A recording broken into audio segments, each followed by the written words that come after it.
المجيد والفرقان الحميد يا أيها الذين آمنوا توبوا إلى الله توبة نصوحا وقال الله تبارك وتعالى في شأن حبيبه الكريم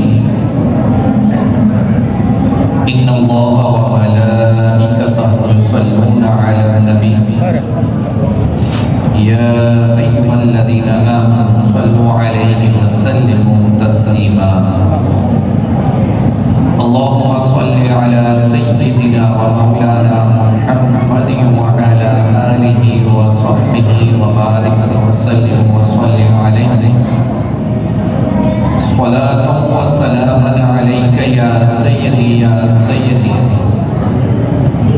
يا مكي يا مدني يا حاشمي يا مطلبي يا رسول الله نادع عليهم مزر العجائب تجد عونا لك في النوائب كل هم وغم سينجلي بعظمتك يا الله بنبوتك يا رسول الله بولايتك يا علي يا علي يا علي تمام تعریفیں اللہ تبارک و تعالیٰ کے لیے ہیں جو اس پوری کائنات کا خالق بھی ہے اور مالک بھی ہے۔ کروڑوں درود و سلام ہو نبی احمد شفیع امت حضور تاج دار ختم نبوت صلی اللہ علیہ وسلم کی ذات اطہر پہ کہ جو محبوب رب کائنات بھی ہیں اور وجہ تخلیق کائنات بھی ہیں، جو رسول بے مثال بھی ہیں اور بی بی آمنہ کے لال بھی ہیں۔ بعد از حمد صلاح تمام ہی حاضرین محفل کو سلام عرض کروں گا۔ السلام علیکم ورحمۃ اللہ تعالی وبرکاتہ۔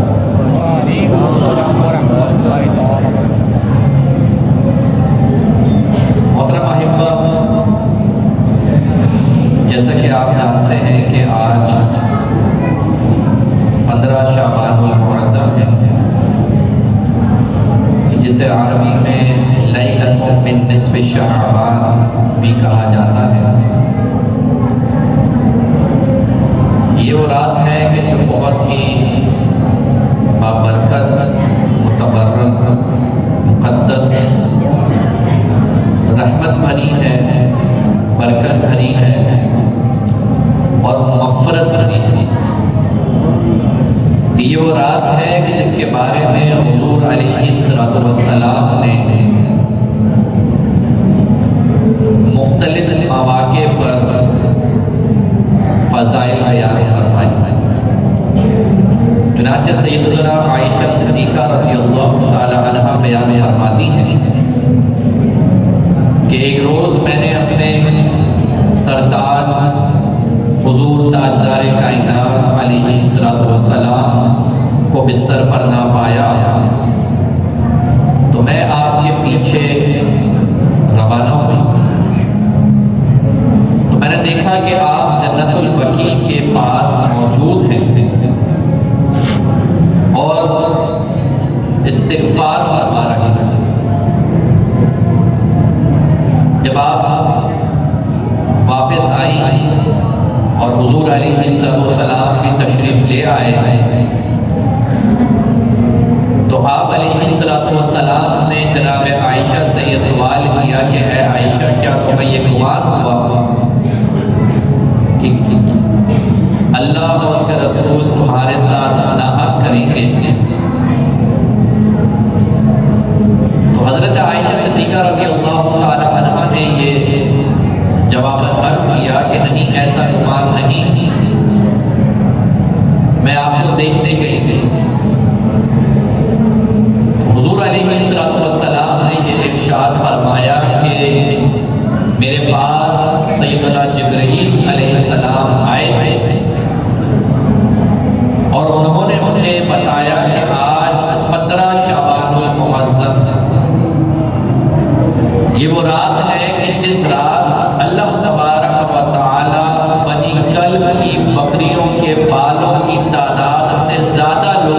مغفرت فرما دیتا ہے۔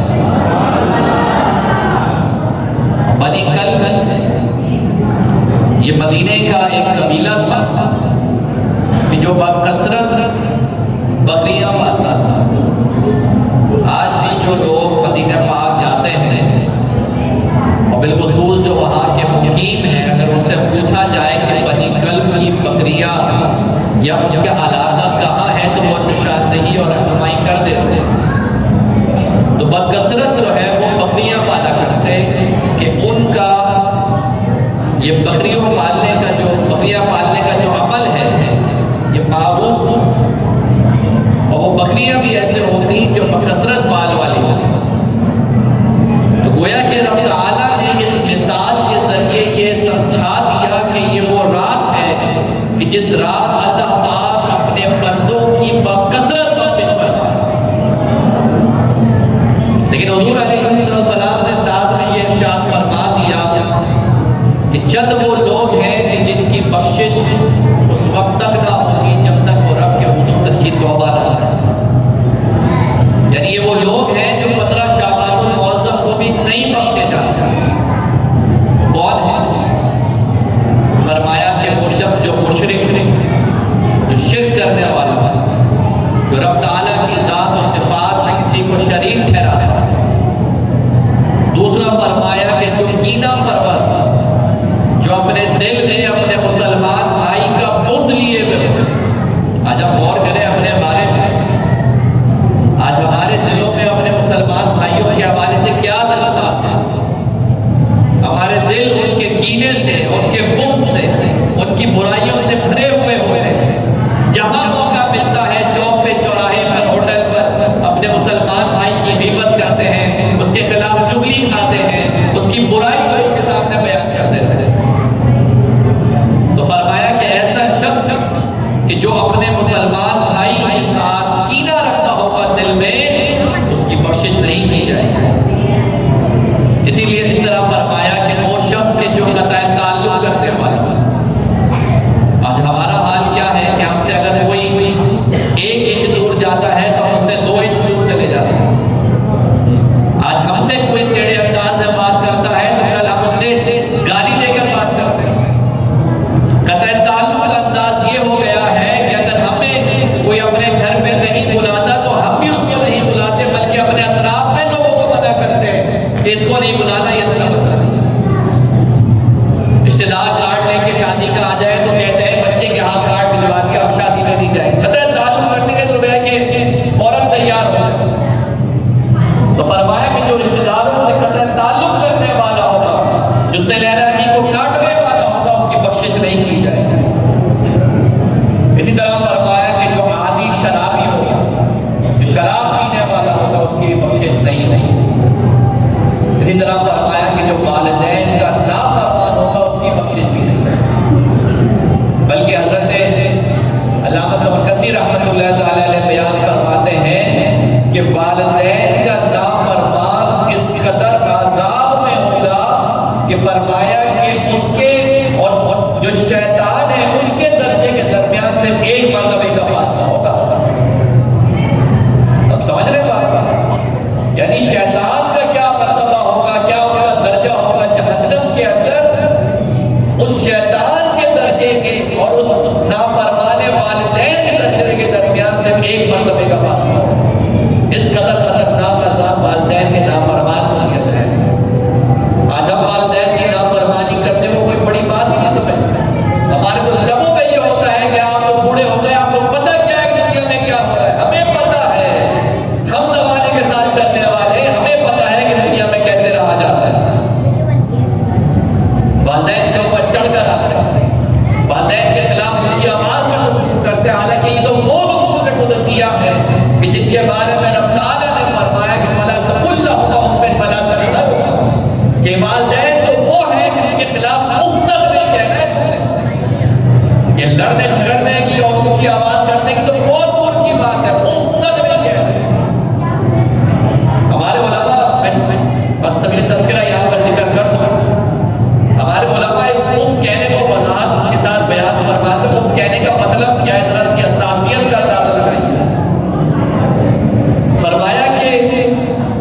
والدین کے ساتھ معاملہ کیا ہے؟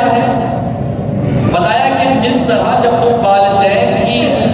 خدمت کرتے ہو، بعض دفعہ والدین بوڑھے ہو جاتے ہیں، خدمت کرتے ہیں انسان، تو فرمایا کہ جس طرح تم والدین کی خدمت کرتے ہو اور بعض دفعہ خدمت کر کے تھک جاتے ہو تو اس وقت بھی تم نے اف نہیں کہتے، حتیٰ کہ فرمایا کہ یہ اف کہنے کا معاملہ یہ ہے کہ اگر تمہارے ہاتھ پر مٹی لگ جائے اور اس مٹی کو اڑانے کے لیے تمہیں زور سے پھونک مارنی پڑے، اف کہنا پڑے، تو یہ بھی انداز والدین کے سامنے نہیں ہونا چاہیے۔ یعنی اس قدر بھی ناگواری والدین کے ساتھ نہ ہو کہ جس ناگواری کو تمہیں ہاتھ پر پڑنے والی مٹی ہٹانے میں لگتی ہے۔ اب اندازہ کریں والدین کا مقام و مرتبہ ہمیں اسلام کیا بیان کر رہا، لیکن ہمارا انداز کیا ہے والدین کے حوالے سے؟ تو فرمایا کہ والدین کے نافرمان کی کوشش نہیں ہوتی۔ تو یہ وہ مبارک رات ہے، یہ وہ بابرکت رات ہے کہ جس میں رب تعالیٰ بنی کلب کی بکریوں سے زیادہ تعداد میں مسلمانوں کی بخشش و مغفرت فرماتا ہے۔ آگے مزید فرمایا کہ یہ وہ رات ہے کہ جب مغرب ہوتی ہے تو غروب آفتاب ہوتا ہے تو رب تعالیٰ اپنی شان کے لائق نزول جلال فرماتا ہے، آسمان دنیا پہ نزول جلال فرماتا ہے اور صدا دیتا ہے، ندا دیتا ہے، پکار دیتا ہے، کیا کہ ہے کوئی مغفرت کا طالب کہ میں اس کی بخشش فرما دوں، ہے کوئی مغفرت طلبگار کہ اس کو معاف کر دیا جائے، ہے کوئی رزق کا طالب کہ اس کے رزق میں وسعت کر دی جائے۔ اور فرمایا کہ صبح تک رب تعالیٰ یہ پکار دیتا ہے۔ لیکن آج ہمارا حال کیا ہے کہ تو آپ ماشاءاللہ نیک لوگ، صالح لوگ، اور میں کہوں گا کہ خوش بخت لوگ ہیں، خوش قسمت لوگ ہیں کہ اس پہر میں آپ اللہ کے گھر میں موجود ہیں، ورنہ بڑی تعداد میں لوگ آپ کو ہوٹلوں پر، چائے کے ڈھابوں پر اور گھومتے پھرتے بازاروں میں نظر آئیں گے بے مقصد۔ ان مبارک گھڑیوں میں کہ جن گھڑیوں میں اللہ پاک پکار رہا ہے کہ مغفرت کے طالب مغفرت طلب کر لو، بخشش طلب کر لو، لیکن بخشش طلب کرنے کے لیے کوئی تیار نہیں، اپنا وقت ضائع کر۔ محترم احبہ، اللہ تبارک و تعالیٰ قرآن مجید فرقان حمید میں کئی مواقع، کئی مقامات پر انسان کو اپنی رحمت کی طرف متوجہ فرماتا ہے، کئی مواقع پر، جیسے کہ ہم نے ذکر کیا، اللہ پاک نے ارشاد فرمایا یا ایھا الذین آمنوا توبوا الی اللہ توبۃ نصوحا، کہ وہ لوگ کہ جو ایمان لائے پلٹ آؤ رب کی طرف خالص توبہ کے ساتھ، اس توبہ کے ساتھ، اس توبہ کے بعد میں گناہ نہ۔ اس طرح فرمایا کہ لا تقنطوا من رحمت اللہ، کہ اللہ پاک کی رحمت سے کبھی مایوس نہیں۔ اسی طرح فرمایا کہ، اور یہ بڑی شان و عظمت کے ساتھ فرمایا کہ ما یفعل اللہ بعذابکم، کہ اللہ پاک کو کیا پڑی ہے کہ تمہیں عذاب دے، اللہ پاک کو کیا حاصل ہوگا تمہیں عذاب دے گا، وہ تو چاہتا ہی ہے، اس کی چاہت کیا ہے، اس کی چاہت کو اگر جاننا چاہتے ہو تو سن لو، اس کی چاہت یہ ہے کہ توبوا الی اللہ، اللہ پاک کی طرف پلٹ آؤ، تم اگرچہ گنہگار ہو، تم اگرچہ اس کے حقدار ہو، تمہارے ایام عزیز اللہ پاک کی نافرمانی میں گزر رہے ہیں، لیکن سن لو، تم میری بارگاہ میں آ جاؤ گے تو میں بخش دوں۔ تو اللہ پاک کی چاہت یہ ہے کہ انسان کو بخش دے، لیکن انسان جو ہے وہ نافرمانی میں اپنے ایام گزارتا، غفلت میں گزارتا۔ یہ وجہ ہے کہ جا بجا مختلف اور بظاہر بڑے معمولی اعمال میں اللہ پاک نے بخشش اور مغفرت کے فرمانے جاری کر۔ حضور علیہ السلام ارشاد فرماتے ہیں کہ بروز معاشر اللہ پاک کی رحمت نظارے آپ دیکھتے جائیں۔ حضور علیہ السلام ارشاد فرماتے ہیں کہ بروز معاشر جو ہے وہ بندہ اللہ پاک کے حضور حاضر ہوگا، اور جب اللہ پاک کے حضور حاضر ہوگا تو اللہ پاک اس کے گناہ اس کو یاد دلائے گا، ابتدائی طور پر چھوٹے چھوٹے گناہ۔ اچھا وہ گھبرا رہا ہوگا کہ جو گناہ پیش کیے جا رہے ہیں تو بڑے معمولی ہیں، تو چھوٹے چھوٹے گناہ جو میں نے کیے دنیا کے اندر، اب یہ تو یہ بیان کر رہا ہے، وہ گھبرا رہا ہوگا، وہ جانتا ہوگا کہ اس سے بڑے بڑے گناہ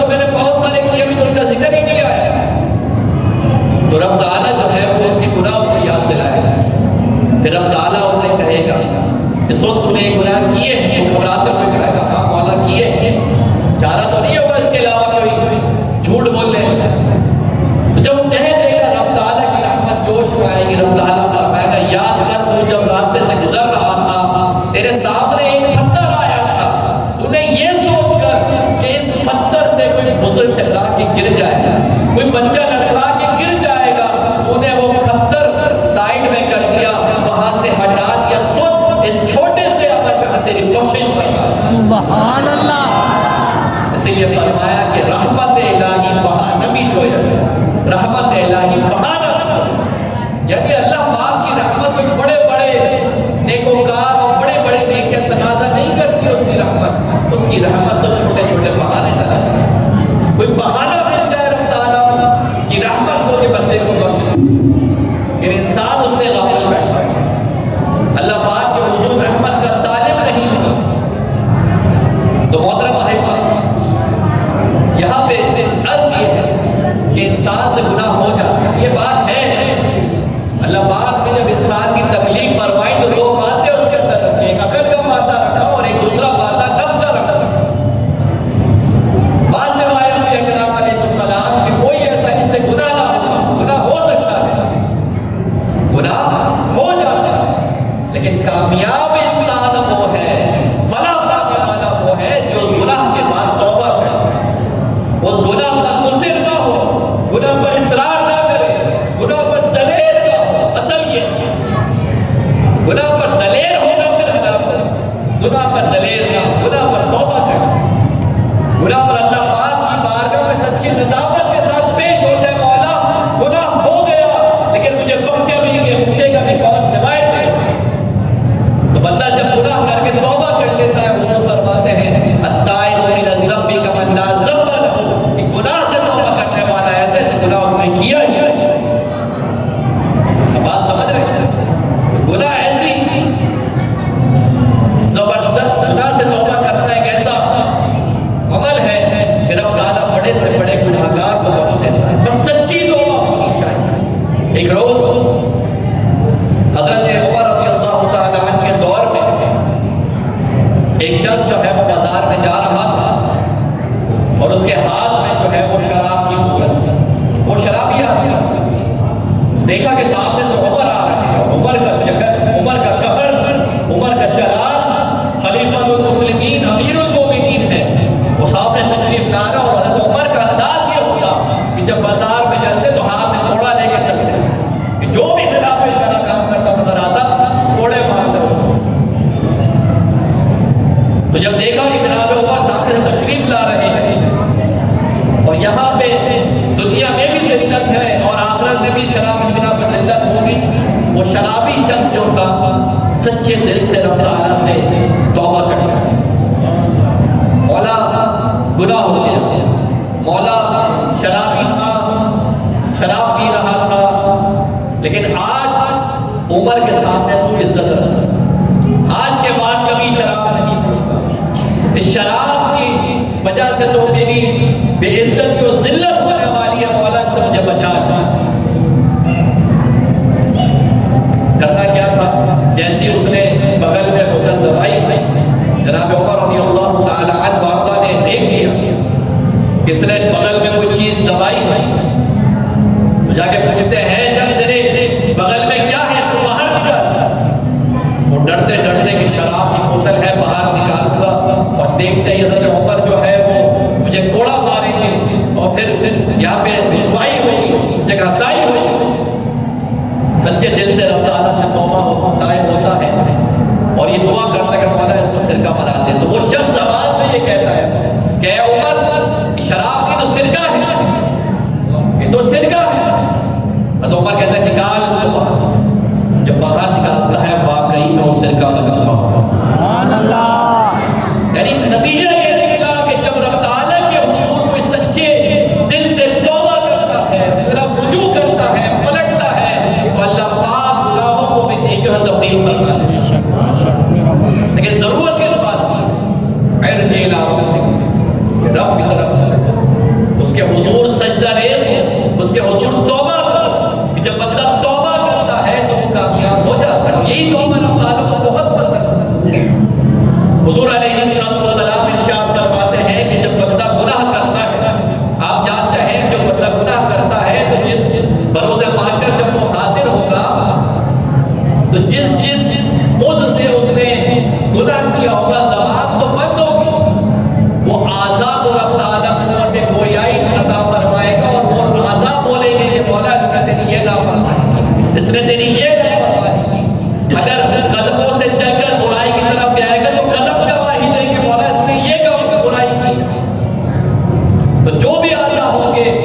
گناہگار کے خلاف وہ گواہی دیں گے، زبان پر خاموشی طاری ہوگی، زبان کو بند کر دیا جائے گا۔ لیکن حضور علیہ السلام ارشاد فرماتے ہیں کہ گناہگار جب توبہ کرتے ہیں، رب کی رحمت کے نظارے دیکھو میرے محترم احباب، جب بندہ گناہ کر کے توبہ کر لیتا ہے تو اللہ پاک اس جگہ کو، جس جگہ پہ اس نے گناہ کیا ہوتا ہے، اس جگہ کو بھلا دیتا ہے کہ بندے نے گناہ کیا۔ ان اعضاء کو، جن اعضاء سے اس نے گناہ کیے ہیں، ان اعضاء کو بھی بھلا دیتا ہے کہ اس بندے نے اس اعضاء کے ساتھ گناہ کیے۔ فرشتوں نے اپنے صحائف میں جو اس کا گناہ لکھا، رب تعالیٰ اس صحائف کے اندر ان گناہوں کو مٹا دیتا ہے۔ اس حال میں وہ بندہ بارگاہ رب العزت میں حاضر ہوتا ہے کہ اس کا نامہ اعمال میں ایک گناہ بھی نہیں۔ یہ رب تعالیٰ کی رحمت ہے، تو چھم برس رہی ہے، لیکن ہے کوئی مغفرت کا طلب کرنے والا کہ اس کی بخشش کی جائے، لیکن ہم اس کی رحمت کی طرف پلٹنے والے نہیں ہیں۔ حضرات صحابہ کا طریقہ یہ ہوتا، اگرچہ وہ محفوظ عن الخطا تھے، محفوظ عن الخطا کا مطلب یہ ہوتا ہے صحابہ معصوم نہیں ہیں۔ معصوم یاد رکھیں محترم احبہ، وہ انبیاء کرام علیہ السلام، وہ فرشتے ہیں، اس کے علاوہ کوئی معصوم نہیں۔ حضرات صحابہ جو ہے وہ محفوظ عن الخطا، یعنی اگر گناہ ہو بھی جائے بتقاضۂ بشری تو اس پر وہ اصرار نہیں کرتے، فوراً رب تعالیٰ کی طرف رجوع کرتے۔ تو صحابہ کا جو انداز ہوتا وہ یہی ہوتا کہ وہ رب تعالیٰ کی طرف رجوع کرتے۔ حضرت نبی پاک صلی اللہ تعالیٰ علیہ وسلم کے سامنے ایک عورت آتی ہے اور کہتی ہے کہ یا رسول اللہ صلی اللہ تعالیٰ علیہ وسلم،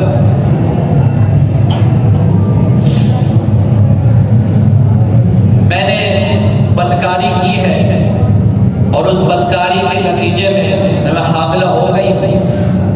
تو مجھے سزا دے دی۔ اور آپ جانتے ہیں کہ جو شخص شادی شدہ ہو اگر وہ بدکاری کرے، وہ زنا کرے، تو اسلامی سزا جو اس کو ملتی ہے وہ ہے سنسار کرنا، رجم کرنا، یعنی اس کا سخت سزا ہے اس میں۔ تو وہ عورت جو ہے بارگاہ رسالت میں حاضر ہوتی ہے اور عرض گزار ہوتی ہے، یا رسول اللہ صلی اللہ تعالیٰ علیہ وسلم، میں نے بدکاری کی ہے اور اس بدکاری پر میں حاملہ ہوں، تو مجھے آپ سزا دیجئے تاکہ آخرت کے عذاب سے میں بچ جاؤں۔ آپ سمجھ رہے ہیں؟ آخرت کا عذاب، آخرت کا عذاب کوئی ہلکا نہیں ہے۔ اب اندازہ کیجئے نا کہ عورت دنیا میں سنسار ہونے کو تیار ہو گئی۔ سنسار کو ذرا میں آسان لفظوں میں سمجھاؤں گا کہ سامنے کسی شخص کو کھڑا کیا جائے اور اطراف میں لوگ ہوں اور کہا جائے کہ پتھر مار مار کے اس کو مار دو، یہ ہوتا ہے سنسار کرنا۔ ایک تو ہے تلوار کے ذریعے سے دو ٹکڑے کر دیا، اس میں بھی انسان مر جاتا ہے، موت آتی ہے، تکلیف ہوگی، لیکن جو تکلیف، جو علم، جو درد اس کو سنسار میں ہوگا، اس کا اندازہ ہی نہیں لگایا جا سکتا۔ تو وہ سنسار اس خوفناک سزا کو قبول کرنے کے لیے تیار ہو گئے، کس کے مقابلے میں؟ آخرت کی سزا کے مقابلے میں۔ تو یہ صحابہ جانتے تھے کہ جو آخرت کی سزا ہے وہ بڑی بڑی بات ہے۔ آخرت کی اگر معمولی سزا، جہنم کی جو معمولی سزا ہے، اس کو اگر جانتا ہو تو حضور علیہ السلام ارشاد فرماتے ہیں کہ خف العذاب، یعنی سب سے ہلکا عذاب جہنم کا یہ ہے کہ جو جہنمی ہوگا اس کو آگ کی جوتیاں پہنائی جائیں گی، آگ کی جوتیاں پہنائی جائیں گی، اور اس کی شدت اس قدر زیادہ ہوگی کہ اس کی شدت سے اس کا جو بھیجا ہوگا وہ پگھل کر اس کی ناک سے اور کانوں سے جاری ہوگا، اس قدر شدید عذاب ہوگا۔ اس کو ذرا آپ اندازہ کیجئے، آج اگر ہمارے پیر کے اندر کوئی چنگاری آ جائے، کوئی جلتی ہوئی سگریٹ کوئی پھینک دے اور پیر ہمارا بہانا وہ لگ جائے اس آگ پر، تو کیسے بے چین اور تڑپ جاتے ہیں۔ تو وہاں تو آگ کی براہ راست جوتیاں پہنائی جائیں گی، اس کی شدت سے انسان کا جو بھیجا ہے وہ نکل کر اس کے نتھنوں سے اور اس کے کان کے سوراخ سے جاری ہو جائے،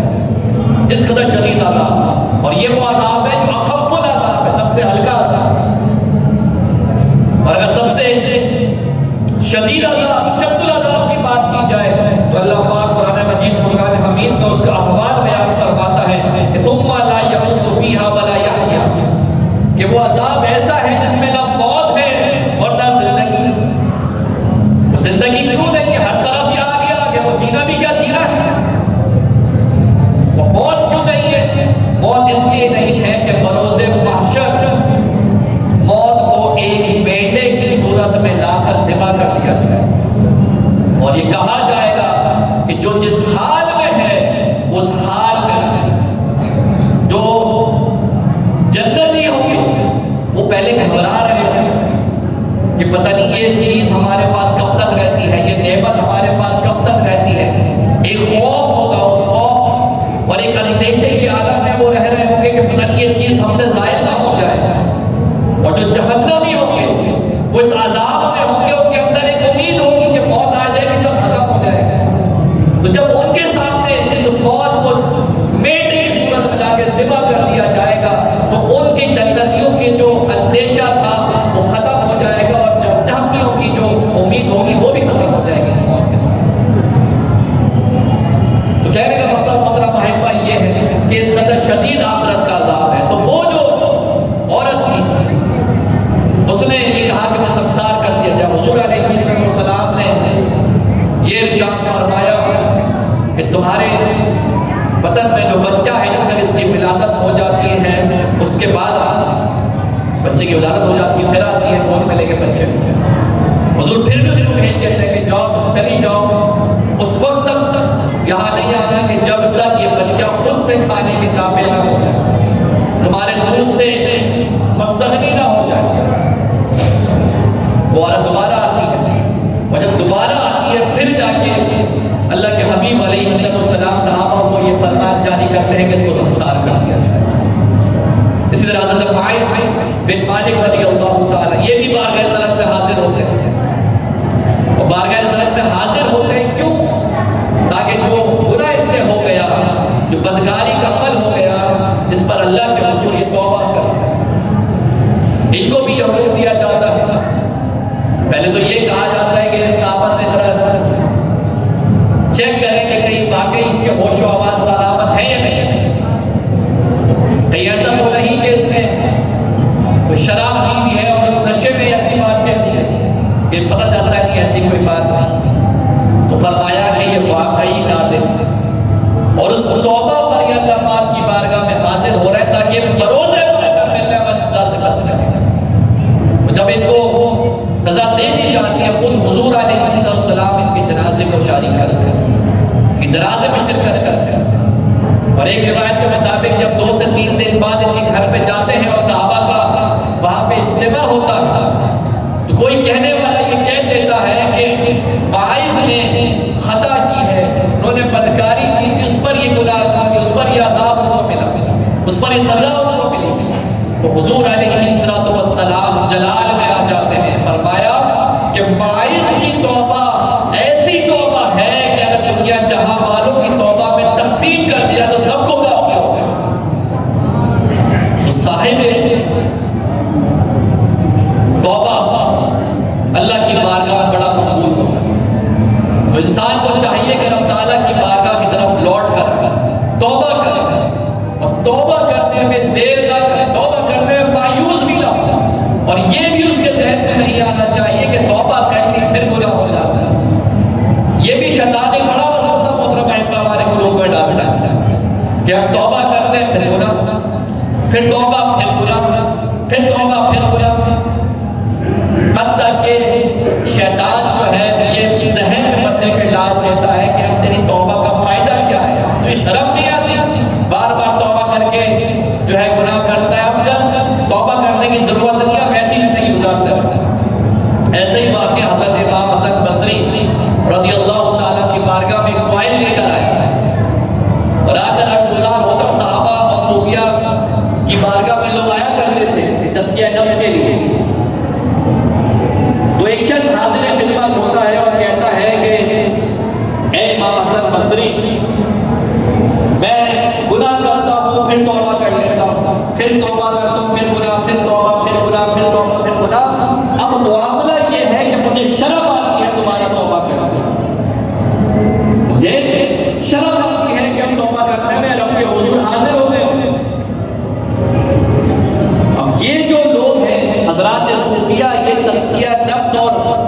باطنی جو علوم ہیں ان میں مہارت تامہ رکھنے والے، یہ جانتے تھے شیطان کے وار کس انداز سے ہوتے ہیں، تو انہوں نے وہ کمال جملہ عطا فرمایا کہ اگر وہ ہم اپنے قلوب اور اذہان میں بٹھا لیں ہماری بارگاہ رب العزت میں ان کا مرتبہ بلند ہو جائے۔ فرمایا کہ اگر تجھے شیطان یہ وسوسہ ڈالے کہ اب توبہ کرنے کے بعد گناہ ہو جاتا ہے تو دوبارہ توبہ کرنے کی کیا ضرورت ہے، سلسلہ چل رہا ہے، ختم ہی نہیں ہو رہا، لہذا توبہ کرنے کی ضرورت نہیں ہے، تو سن لے تو اس وقت تک ہار نہیں مان توبہ کرنے سے جب تک شیطان ہار نہیں مانتا۔ بات سمجھ رہے ہیں؟ شیطان بھی تو پورا لگا ہوا ہے گناہ کروانے کے لیے، وہ پیچھے نہیں ہٹ رہا، تو انسان کو پیچھے ہٹ رہا ہے توبہ کرنے سے، اپنے رب کے حضور جھکنے سے کیوں مایوس ہو رہا ہے؟ تو رب تعالیٰ کے حضور انسان کو چاہیے کہ وہ پلٹے، اس کے حضور حاضر ہو اور توبہ کرنے میں کبھی بھی مایوس نہ ہوگا، کبھی بھی اس میں دیر نہ لگا۔ حضرت عبداللہ بن مسعود رضی اللہ تعالیٰ عنہ مومن اور منافق کی نشانی بیان کرتا ہے۔ محترم ائمہ بڑی کمال کی بات ہے اور اس کو سوچنے اور سمجھنے کی ضرورت ہے کہ ہمارا انداز کیا ہے اور صحابہ نے کیا بیان بنایا ہوا تھا۔ حضرت عبداللہ بن مسعود رضی اللہ تعالیٰ بیان فرماتے ہیں کہ مومن کی یہ شان ہے، مومن کی یہ شان ہے کہ جب اس سے گناہ ہو جائے تو اس کی کیفیت ایسی ہو جیسے وہ پہاڑ تلے آ گیا۔ اب بات سمجھ رہے ہیں؟ نہیں، بات نہیں سمجھ۔ مومن جب گناہ کر لے، مومن کی شان بیان کی جا رہی ہے کہ مومن سے جب گناہ ہو جائے تو اس کے دل کی کیفیت ایسی ہونی چاہیے جیسے کہ پہاڑ تلے آ گئے، پہاڑ ابھی گر جاتا ہے اس کو ذرا چھوٹی سی ایک مثال سے میں سمجھاؤں۔ آپ کسی بڑی بلڈنگ کی مثال کے طور پر بھائی کوئی بڑی بلڈنگ حمید بینک یا کوئی بلڈنگ، بڑی بلڈنگ، اس کے نیچے کھڑے ہوں اور وہ بلڈنگ ہلنا شروع ہو جائے، کیفیت آپ کی کیا ہوگی؟ کھڑے رہیں گے وہاں، موبائل نکال کے ویڈیو بنائیں گے، آپ بولیں گے بھائی ویڈیو چھوڑو، بھاگو یہاں سے، کیا گھبراہٹ ہو جائے گی، بے چینی ہو جائے گی، کانپنے شروع ہو جائیں گے، کیوں؟ بلڈنگ ابھی اوپر سے طرح گرتی ہے۔ تو فرمایا کہ مومن کی شان یہ ہے گناہ ہو جائے تو ایسا بے چین ہو جاتا ہے، تڑپ کے رہ جاتا ہے جیسے پہاڑ اس کے اوپر گرا گرا۔ اور منافق کی اپنی شان کیا ہے، منافق کا عالم کیا ہوگا؟ فرمایا منافق کا عالم یہ ہوتا ہے کہ جب اس سے گناہ ہونا تو اس کے دل کی کیفیت ایسی ہوتی ہے گویا کہ مکھی تھی اور اڑا دی۔ آپ سمجھ رہے بات؟ انسان کے اوپر دن میں کتنی دفعہ مکھی بیٹھی ہوئی ہے، اس کو یاد بھی نہیں ہوتا، اڑا دیتا، معمولی چیز تھی۔ یعنی بتانا یہ مقصود ہے کہ جو مومن ہے وہ اپنے گناہوں پر اس قدر پریشان ہو جاتا ہے کہ بے چین ہو جاتا ہے، تڑپ رہ جاتا ہے، گویا کہ پانی ہے، گویا کہ مچھلی ہے بے پانی۔ لیکن منافق کی یہ علامت ہوتی ہے کہ وہ اس گناہ کو گناہ سمجھتا ہی نہیں ہے، معمولی چیز سمجھتا ہے۔ ہمارا بھی حال ہے، ہم غور کر لیں اپنے حال میں، آج ہم سے نماز قضا ہو جاتی ہے، ہمارے کتنوں کے چہروں پہ بل آتے ہیں، ہنستے مسکراتے، بعض دفعہ جو نماز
جب اللہ پاک کے حضور حاضر سچے دل کے ساتھ اللہ پاک بخشنے والا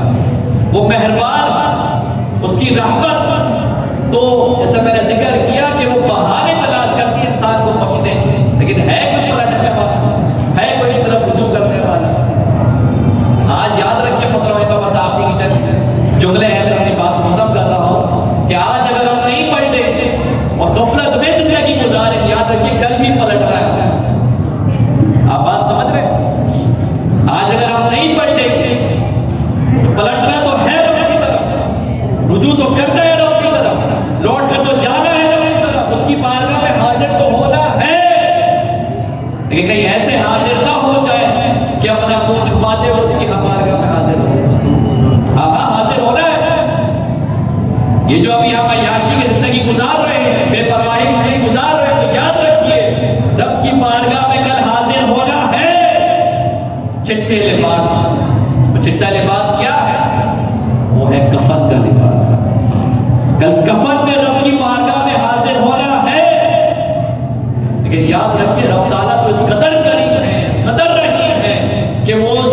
گناہگار بدکار سیاہکار عاصی شرابی کبابی جیسا بھی ہو وہ اگر گناہوں پر تک گزار کے بھی مر گیا رب تعالیٰ پھر بھی اس کا اکرام کرتا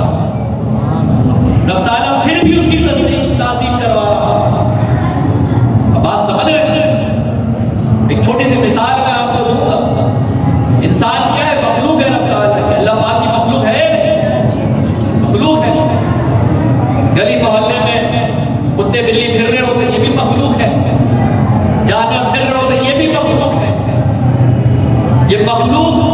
جب مر جاتی ہے کیا ہوتا ہے لوگ کتے بلی بچڑے کٹی میں ڈال دیتے ڈالتے نہیں ڈالتے آپ جانتے ہیں آپ کو دیکھتے ہوئے کراہت آ رہی ہوتی رات پر رات کے گزرتے ہیں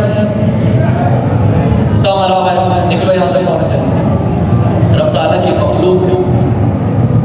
وہ بھی مخلوق اور مخلوق ہونے کے اعتبار سے انسان بھی مخلوق اگر آپ دیکھیے رب تعالیٰ کس قدر قریب کس قدر رحیم ہے کس قدر اپنے شاہکار حضرت انسان کا اکرام کرنے والا ہے کہ گناہگار بدکار سیاہکار بھی ہو جب وہ مرتا ہے رب تعالیٰ تب بھی اس کا اکرام کرتا ہے کیا انسان کو ایسے پھینک دیا جاتا ہے وہ شرابی کبابی ہو نامانس اس کو ایسے پھینک دیا جاتا ہے کوڑا کرکٹ میں بتائیے ضرور نہیں ایسا نہیں جیسا بھی بندہ ہو اس کو غسل دیا جاتا ہے اس کو نہلایا جاتا ہے اس کو چٹا لباس صاف ستھرا کفن دیا جاتا ہے کیوں حضرت انسان ہے شاہکار ہے رب تعالیٰ کا وہ اللہ پاک کی طرف لوٹ رہا ہے اگرچہ گناہوں پر زندگی گزاری ہے لیکن اب وہ لمحہ آ گیا ہے کہ یہ رب تعالیٰ کی طرف گزر رہا ہے رب تعالیٰ اس وقت بھی اس کا اکرام فرما رہا ہے کہ جب اس کو دفن کرنے لگو تو اس سے پہلے اس کو غسل دو اس کو نہلاؤ اس کو پاک صاف کرو اس کے جسم سے کوئی غلاظت لگی ہو تو اس کو صاف کر دو اسی طرح جو اس کے اعضائے سجود ہے اس پر خوشبو لگاؤ اور یاد رکھو جب اس کو غسل دے رہے ہو اس کو نہلا رہے ہو تو تختہ غسل کے ساتھ ساتھ اگر بتیاں بھی جلا لو کیوں مولا اس لیے جلا لو کہ اگر اس کے جسم سے کوئی بو آ رہی ہو تو وہ اگر بتیوں کی خوشبو کے اندر محب ہو جائے جو غسل دینے والے ہو جو اس کو نہلا رہے ہو ان کو ناگوار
قریب ہیں، جا بجا رحمت کے نظارے اس کے نظر آ رہے ہیں، لیکن ہم ہی غافل بیٹھے، ہم ہی غفلت بھری زندگی گزارتے ہیں۔ اگر ہم نے غفلت بھری زندگی نہ گزاری اور اس کے حضور حاضر ہو گئے، توبہ کر لی، اسی رات کو اپنی زندگی میں تبدیلی والی رات بنا دیا اور اللہ کے پاک کے حضور سچی توبہ کر لی، یاد رکھیے جب ہم جائیں گے نا تو ہمارا جنازہ پھر ایسا ہوگا کہ رب تعالیٰ کی بارگاہ سے وہ پوچھتے جاری ہوں گے، یا ایتھا النفس المطمئنہ ارجعی الی ربک راضیۃ مرضیہ، کہ اے مطمئن نفس، اے اطمینان والی نفس، پلٹ آ اپنے رب کی طرف اس حال میں کہ تو رب سے راضی، رب تجھ سے راضی۔ سبحان اللہ۔ تو 100 باتوں کی ایک بات محترم محبہ، زندگی کبھی بھی ختم ہو سکتی ہے، زندگی کی سانسیں کبھی بھی رک سکتی ہے، یہ مالا کبھی بھی ٹوٹ سکتی ہے، بس کامیابی اسی میں ہے کہ رب تعالیٰ کو راضی کرے، اس کے حضور سچی توبہ کرے۔ ہم اگر غفلت بھری زندگی گزارتے رہیں گے محترم محبہ، حاصل کچھ بھی نہیں ہے، حاصل کچھ بھی نہیں ہے۔ لہٰذا یہ رات قیمتی رات ہے، رحمت بھری رات ہے، اس رات کو عبادت میں گزاریے، اللہ کے حضور توبہ اور استغفار میں گزاریے، اللہ پاک کے حضور توبہ اور استغفار گزار کر ایک نئی زندگی کا آغاز کیجیے۔ 15 شعبان المعظم یہ وہ رات بھی ہے جب صحائف ملائکہ یعنی فرشتوں میں جو رجسٹر ہے جس میں تقدیر لکھی ہوتی ہے وہ تبدیل ہوتی ہے، نئے اعمال لکھے جا رہے ہوتے ہیں۔ تو کوشش کریں رات جو ہے اللہ پاک کی عبادت میں گزارے، ذمے میں کوئی قضا نمازیں ہیں تو ان قضا نمازوں کی ادائیگی کا اہتمام کریں، اگلا دن جو ہے کوشش کریں کہ وہ روزے میں گزاریں۔ تو انشاءاللہ یہ 15 شعبان ہماری زندگی میں ایک ٹرننگ ڈے بنے گا، ایک تبدیلی کا دن بنے گا، اور انشاءاللہ وہ دن بھی قریب ہوگا کہ جب رب کی رحمت سے ہم اس کے حضور سے روبرو ہوں گے اور حضور علیہ السلام کی شفاعت صدقے میں ہم داخلے جنت ہوں گے۔ اللہ پاک سے دعا ہے کہ جو باتیں ذکر کی ہمیں جو عمل کے متقاضی ہیں ان پر عمل کی توفیق مرحمت فرمائے۔ وآخر دعوانا ان الحمد للہ رب العالمین۔